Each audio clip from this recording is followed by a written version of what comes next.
The Pakistan Super League is only just getting going, and already it feels like the dominant storyline has been everything happening around the cricket rather than the cricket itself. That is not ideal, because when the biggest talking points are empty stadiums, hotel security rows, political fines, pink cricket balls, and actual ball tampering charges, you do start to feel as though the league has wandered into the kind of chaos usually reserved for the family WhatsApp group. Yes, there have been some excellent performances. Sahibzada Farhan got yet another century. But the way things are going, you wouldn't be surprised if he got fined for it. I know what you're thinking. Come on, Atif. That's a bit extreme. That's a bit much. Or maybe it is. Maybe it isn't. But there haven't been any shortages of controversies in this season of the PSL already. Let's start with the biggest one. This PSL is being played behind closed doors. The PCB moved the tournament to a revised operational plan with matches confined to Lahore and Karachi, and the opening ceremony was already scrapped because Pakistan were dealing with a fuel shortage linked to the wider regional crisis. They started using simulated crowd noise on the broadcast, which is bleak. I understand that you want to try and create an atmosphere, but nothing says festival of cricket like artificial atmosphere and no actual atmosphere. And it was way too loud on the first broadcast as well. Like, it was just too apparent that this is fake crowd noise. They toned it down subsequently, but the problem of optics had already begun, because fans have already been told to stay away. No crowds, no spectacle, no proper PSL buzz in the stands. But some people are allowed to attend. Punjab Chief Minister Mariam Nawaz attended the opening match briefly. So the look, fairly or unfairly, becomes this. Ordinary supporters are locked out, but the powerful can still appear. This is not a great image for a competition that thrives on noise, colour, and public energy. Then came one of the most unintentionally funny controversies of the season. In Hyderabad Kingsmen's first game ever, their maroon kit appeared to have transferred colour onto the white ball. The ball was changed after 15 overs because it became smeared with the colour from the kit. Marnus Lambashane said he raised the issue with the umpires as early as the second over. So yes, in a league already struggling for normality, we briefly got the accidental pink ball cricket crisis. That on its own would have been a funny little PSL-only sideshow. But then the off-field stuff got really serious. Naseem Shah was fined 20 million Pakistani rupees by the PCB over a deleted social media post that appeared to criticize Mariam Nawaz's presence at the opening match. The PCB said he had breached multiple clauses of his central contract and its social media guidelines, and that he issued an unconditional apology. But the fine was equivalent to 8 months of his central contract salary, which gives you an idea of just how heavy this was. Now, whatever people think of the post itself, the story again dragged the conversation away from the cricket and straight back into politics, authority, and control. And then came the hotel security row involving Lahore Qalandars. Dawn, the newspaper in Pakistan, they reported that police alleged Sikandar Raza and Shaheen Shah Afridi escorted 4 visitors to Raza's hotel room after permission had been refused on security grounds, and that the visitors remained there until around 1:25 a.m.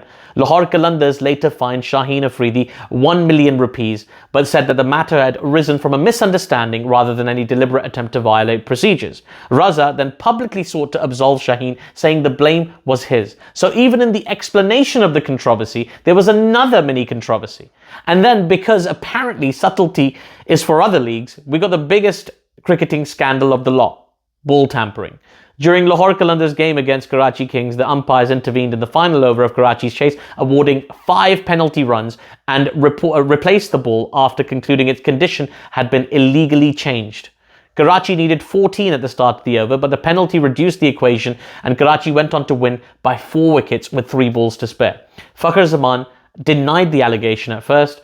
Later, the match referee Roshan Mahanama upheld a level 3 offence and banned him for 2 matches. That is massive, not just because of the sanction, but because ball tampering is the sort of phrase that immediately swallows every other cricket conversation in the room. I made a video about it, check it out. And when you think about it, the one moment sort of captures the PSL so far. A thrilling finish, a proper on-field contest, high tension, big players, but what does everybody end up discussing? Not the cricket, the condition of the ball. Again, even smaller incidents have fed the same mood. The PCB confirmed that the Karachi Kings fast bowler Hassan Ali was fined 10% of his match fee for a level 1 breach after using provocative gestures following the dismissal of Hasibullah Khan.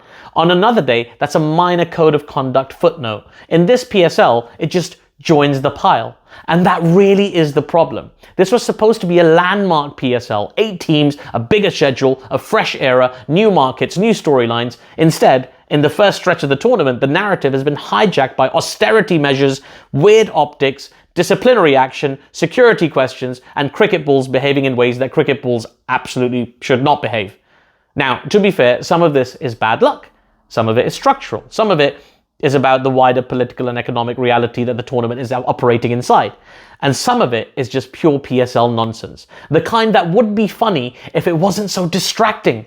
But that distraction is real because the T20 league lives on stars, rivalries, atmospheres, moments, sixes, spells, collapses, close finishes. It lives on people talking about who's flying, who's flopping, who's making a run at the playoffs. And so far, PSL 2026 has too often felt like a tournament where the cricket is trying to squeeze into the gaps between the scandals.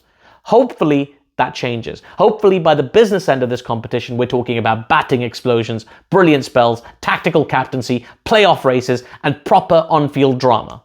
Because the PSL is far better when the madness is limited to the scorecards.